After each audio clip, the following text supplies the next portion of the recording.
Andaman journal में आपका स्वागत है दोस्तों। तो दोस्तों 10th और 12th के बोर्ड एग्ज़ाम शेड्यूल आ चुका है। फरवरी मिड से हो सकता है हम लोग का स्टार्ट हो जाए एग्ज़ाम।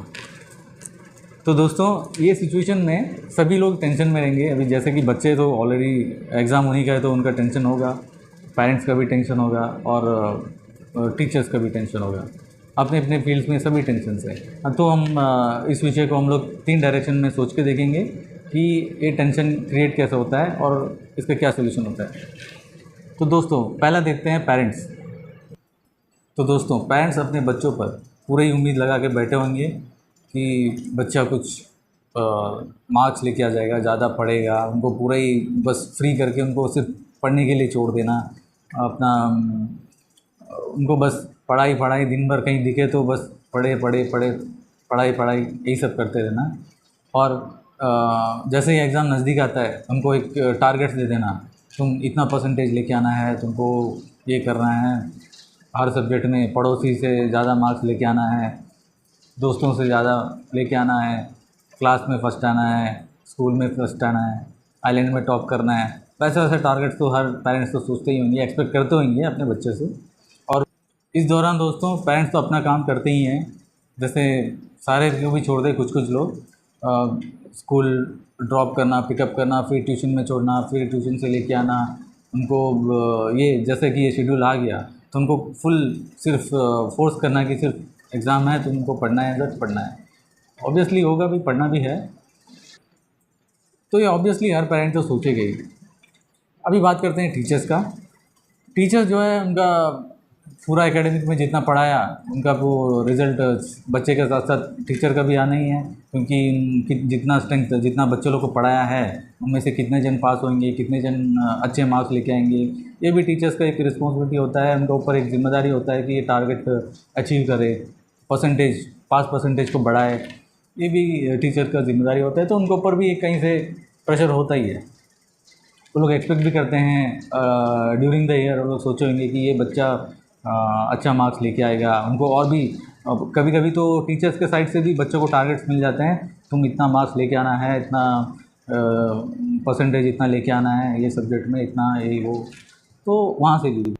तो दोस्तों चाहे पेरेंट्स के साइड से हो या फिर टीचर्स की साइड से, अल्टीमेटली प्रेशर जो है बच्चे के ऊपर ही होता है, जो स्टूडेंट्स जो अटेम्प्ट करने वाले हैं एग्ज़ाम।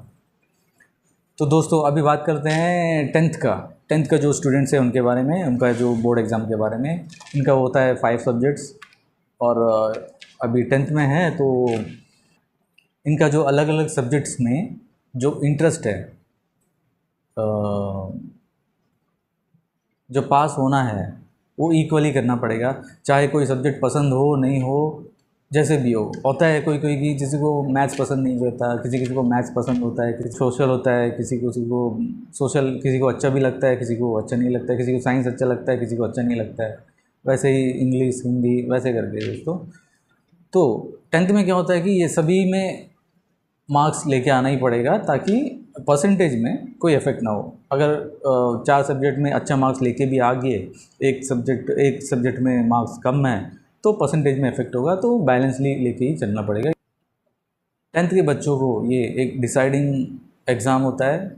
नेक्स्ट स्ट्रीम में एग्ज़ाम के बाद ही नेक्स्ट स्ट्रीम वो लोग चॉइस कर सकते हैं। तो दोस्तों इस टाइम में मेंटली बहुत प्रेशर वाला मोमेंट होता है एग्ज़ाम्स जो देते हैं बच्चे उन पर। जैसे हर तरफ से कहीं भी हो पढ़ाई होता है। उनको इंटरेस्ट ना भी हो तो ज़बरदस्ती उनको पढ़ाई में बुक निकाल के बैठना पड़ता है। तो ये दोस्तों एक अपना आप को ही एक पनिश करने जैसा एक मोमेंट हो जाता है बच्चों के लिए। कोई एंग्जाइटी में चले जाता है, डिप्रेशन में भी चले जाते हैं। किस्म के बच्चे लोग का माइंड में थॉट्स आ जाता है। उनको एग्ज़ाम पढ़ने का टाइमिंग बढ़ा देना, सुबह उठा देना, रात को लेट से सोना, कोई तो ठीक से पानी नहीं पिएंगे, कोई खाना भी नहीं खाएंगे। लेकिन दोस्तों एक बच्चे का जो कंसंट्रेशन है वो इतना लंबा नहीं होता दोस्तों। वो एक लिमिटेड टाइम के लिए होता है। उतना टाइम अगर पढ़ लिया तो बस है। उससे ज़्यादा दिन भर आप किताब लेके बैठ गया तो सब दिमाग में आ जाएंगे, ये एक मिथ है, ऐसा होता नहीं है एक्चुअली। दोस्तों जब तक आपका कंसंट्रेशन है, जब तक आप पढ़ रहे हैं, आप उसको समझ पा रहे हैं, तो तब तक ही पढ़िए। उसके बाद थोड़ा से ब्रेक ले लीजिए, थोड़ा घर में या किसी से थोड़ा से भाई है कोई है तो थोड़ा मजाक कर ले, दोस्तों से थोड़ा मजाक कर ले, लेकिन ध्यान में ये होना चाहिए कि फिर मेरे को एग्ज़ाम देना है, उसके लिए पढ़ना है। ये एक माइंड में एक पॉइंट तो होना ही है। तो एक थोड़ा देर के लिए यहाँ वहाँ थोड़ा फ्रेश हवा ले लिया, थोड़ा वॉक कर लिया, उसके बाद फिर आके फिर कंसंट्रेशन करना है, फिर पढ़ना है। तो ऐसा टाइम में दोस्तों रिलैक्स होना है, माइंड ज़्यादा प्रेशर भी नहीं लेना है, आपका माइंड का कैपेसिटी का बियॉन्ड नहीं जाना है कि ज़बरदस्ती आपको पढ़ने का दिल भी नहीं है तो भी पढ़ना, तो उसका कोई वैल्यू नहीं रहेगा, उसका कोई फ़ायदा नहीं रहेगा, उसका कोई बेनिफिट नहीं रहेगा, भले ही लॉस हो सकता है उसका, वैसे बेनिफिट तो कुछ नहीं होगा। तो उसी तरह पेरेंट्स भी इस चीज़ को थोड़ा समझना चाहिए और बच्चे को भी समझना चाहिए कि बच्चे पर बस ध्यान दें, सिर्फ पढ़ाई के लिए नहीं बनाए, थोड़ा माइंड फ्री भी होना है। उसके बाद तो फिर अंदर नया मटेरियल जाएगा। तो पेरेंट्स को भी और टीचर्स को भी समझना पड़ेगा बच्चे के ऊपर प्रेशर कितना देना चाहिए, नहीं देना चाहिए, इसके बारे में भी सोचना चाहिए। और दोस्तों 12th का बोर्ड एग्ज़ाम, इसमें तो आफ्टर 10th होता है, तो उसमें से लोग चॉइस करते हैं कि कौन सा स्ट्रीम में जाना चाहिए, उनका फेवरेट जो सब्जेक्ट में ज़्यादा मार्क्स आया वही स्ट्रीम में जाएंगे वो लोग।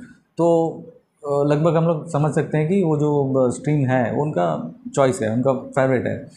तो उस स्ट्रीम में पूरा ही ध्यान लगा के जितना वो कर सकते हैं, जितना इंटरेस्ट है सब्जेक्ट में, उतना हो तो वो पढ़ ही लेंगे।